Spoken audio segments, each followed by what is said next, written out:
आइए नजर डालते हैं देश दुनिया की तमाम खबरों पर। भारतीय जनता पार्टी की नीति से प्रभावित होकर सतना के 2 महिला पार्षदों ने भारतीय जनता पार्टी की सदस्यता ग्रहण की। माया कोल का कहना है कि उनके काम नहीं हो रहे थे और जनता के हित के काम के लिए उन्होंने आज भारतीय जनता पार्टी की सदस्यता ग्रहण की है। तो वही अर्चना गुप्ता का कहना है कि उनकी घर वापसी हुई है। वह पहले भी भारतीय जनता पार्टी में थी। प्रदेश अध्यक्ष वी.डी. शर्मा ने दोनों का स्वागत किया भारतीय जनता की सदस्यता ग्रहण करने पर। ये मैं आपको बड़ी गंभीरता के साथ, आपने बड़ा अच्छा प्रश्न किया है। ये कांग्रेस कितना झूठ बोलती है और विवेक तनखा जी फिर मेरे खिलाफ कोर्ट में जाएंगे और कहेंगे कि मैंने उनके ऊपर आरोप लगाया।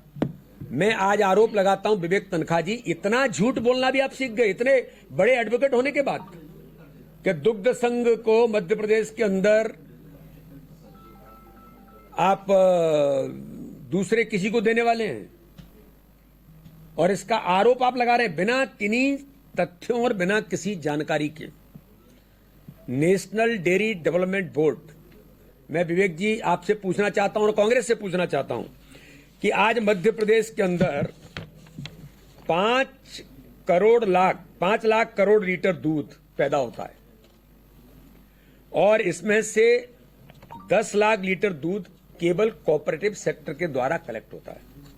मध्य प्रदेश के अंदर लगभग 2% है। ये 30 लाख लीटर जो प्राइवेट प्लेयर हैं जिनके साथ कांग्रेस और जिनका मैं उल्लेख कर रहा हूं वो खड़े हैं, तो केवल 30 लाख लीटर वो प्राइवेट प्लेयर्स लेते हैं, यानी 40 लाख लीटर मध्य प्रदेश के अंदर केवल ऑर्गेनाइज सेक्टर में दूध कलेक्ट होता है। मैं तो किसान का बेटा हूं, मैंने गांव के अंदर देखा है कि जब ये प्राइवेट प्लेयर्स और इस प्रकार के लोग आते, आना चाहिए, उनका भी स्वागत है, लेकिन जिस प्रकार की आज जरूरत है कि हमारी जो सांची से लेकर के हमारी जो दुग्ध संघ है, सरकार का हमारा जो नेटवर्क है, 210 लाख लीटर दूध अनऑर्गेनाइज सेक्टर में जाता है। किसी के साथ कोई रेट है क्या नहीं है, कोई इसका प्लान नहीं है।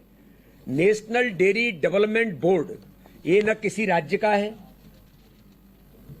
न किसी अमूल का है, न किसी स्थान का है।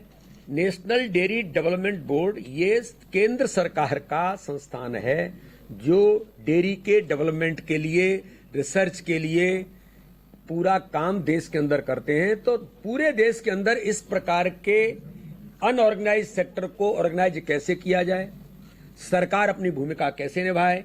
मुझे लगता है कि विवेक जी तो बड़े लर्नेड एडवोकेट हैं, मैं उनका बड़ा सम्मान करता हूं, लेकिन वो भी इस झूठ छल कपट की राजनीति में इस धारा में बहने का काम कर रहे हैं। दुर्भाग्य है। और मैं फिर कहता हूं कि इतना झूठ कांग्रेस बोलती है और झूठ का ही परसेप्शन बना करके वो राहुल गांधी दुनिया के देशों में जाकर के भारत को बदनाम करने के लिए झूठ बोल रहे हैं और विवेक तनखा जी के जो दल के जो लोग हैं वो मध्य प्रदेश के अंदर झूठ बोल करके सरकार को बदनाम करने का प्रयास करते हैं। अरे उन गरीब किसानों के बारे में सोचो, जिन गरीब किसानों को अगर 2 पैसे मिलते हैं तो आप प्राइवेट सेक्टर के साथ खड़े हैं, आप उन प्राइवेट प्लेयर्स के साथ खड़े होकर के उनकी वकालत कर रहे हैं।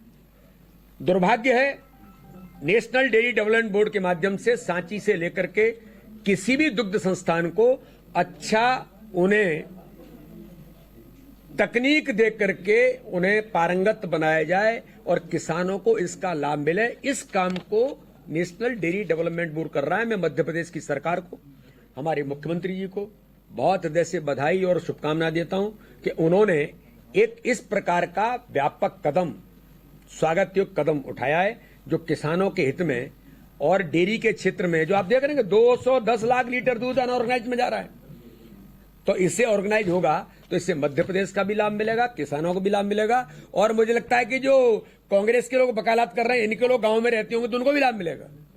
तो इसलिए ये झूठ और छलकपट की राजनीति बंद करें, जो मध्य प्रदेश के विकास के लिए आवश्यक है उसके साथ खड़े हों।